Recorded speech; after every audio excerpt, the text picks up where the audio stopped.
కార్యక్రమాన్ని మనందరితో కలిసి ఆరంభించనున్నారు. ముందుగా శ్రీవారిని మంగళాశాసనంతో ఈ కార్యక్రమాన్ని ఆరంభించమని సవినయంగా ప్రార్థన చేస్తూ జై శ్రీమన్నారాయణ. ఆపదామపహర్తారం దాతారం సర్వసంపదాం లోకాభిరామం శ్రీరామం భూయో భూయో నమామ్యహం. మనోజవం మారుతతుల్యవేగం జితేంద్రియం బుద్ధిమతాం వరిష్టం వాతాత్మజం వానరయూధముఖ్యం శ్రీరామదూతం శిరసా నమామి. వేదాంతద్వయతత్వజ్ఞం మంత్రమంత్రార్థదం గురుం శ్రీమన్నారాయణాచార్య రామానుజయతిం భజే.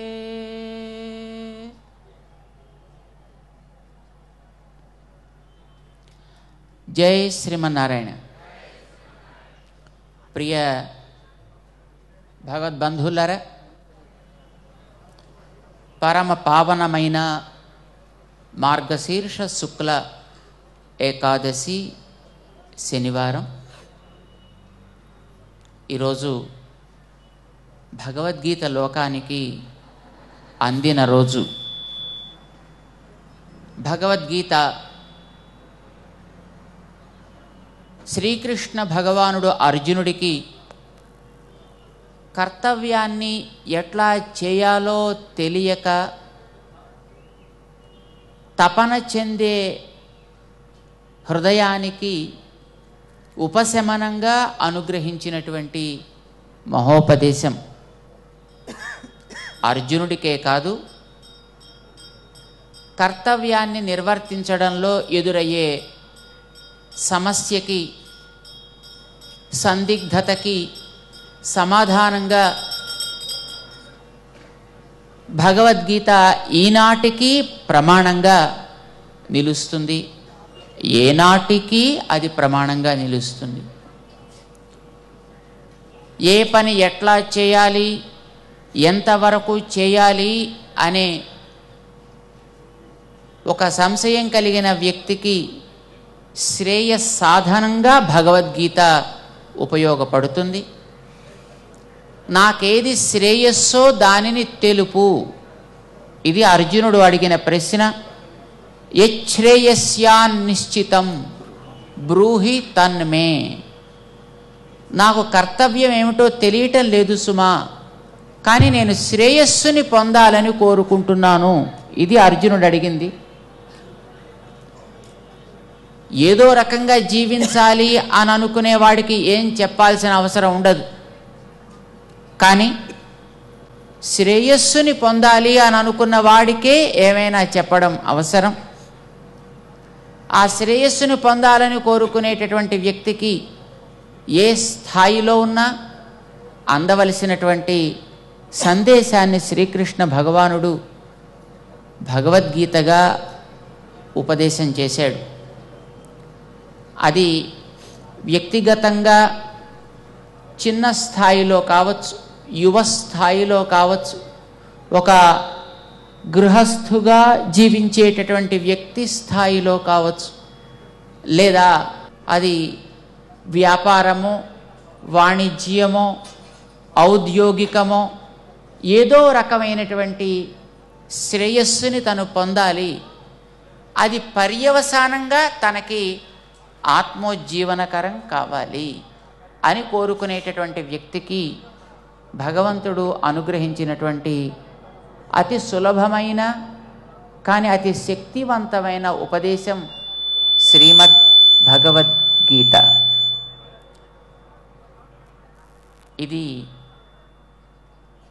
గాలి ఎంత సనాతనమో, జలమెంత సనాతనమో, ఆకాశం ఎంత సనాతనమో శ్రీమద్ భగవద్గీత ఈ మానవ జాతికి అట్లా నిత్య నూతనమై వెలుగొందేటటువంటి మహోపదేశం.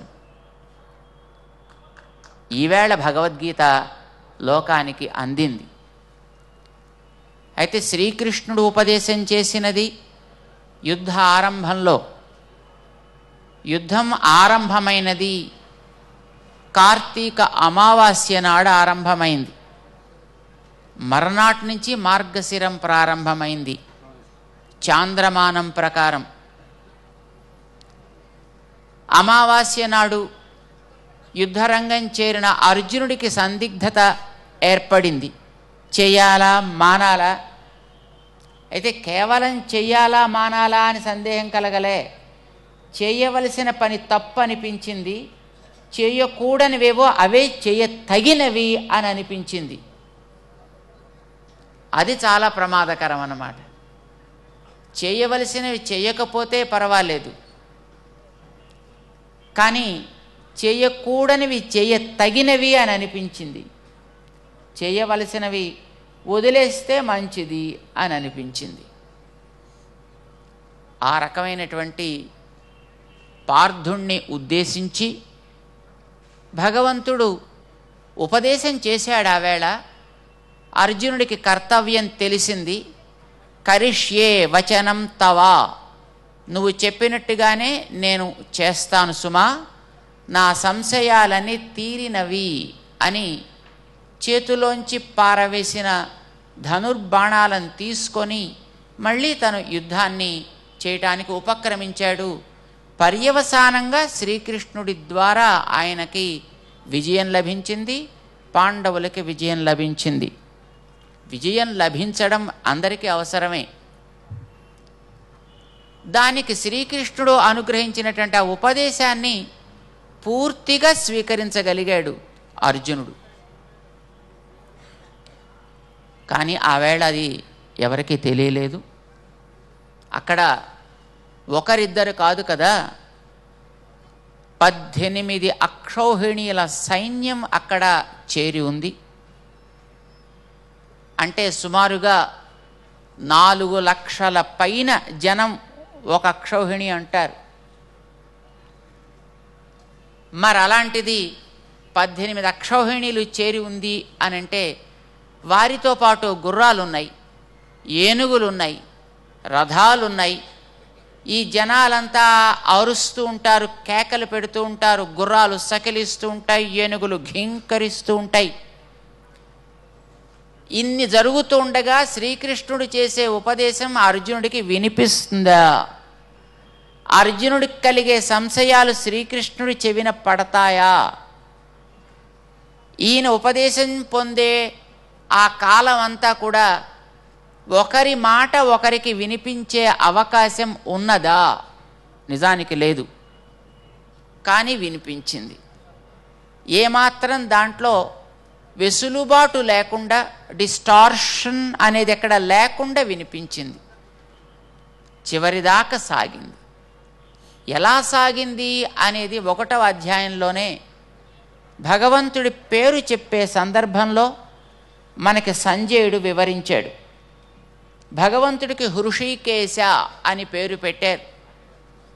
ఆ హృషీకేశుడంటే అన్ని ప్రాణుల ఇంద్రియాలని నియంత్రించే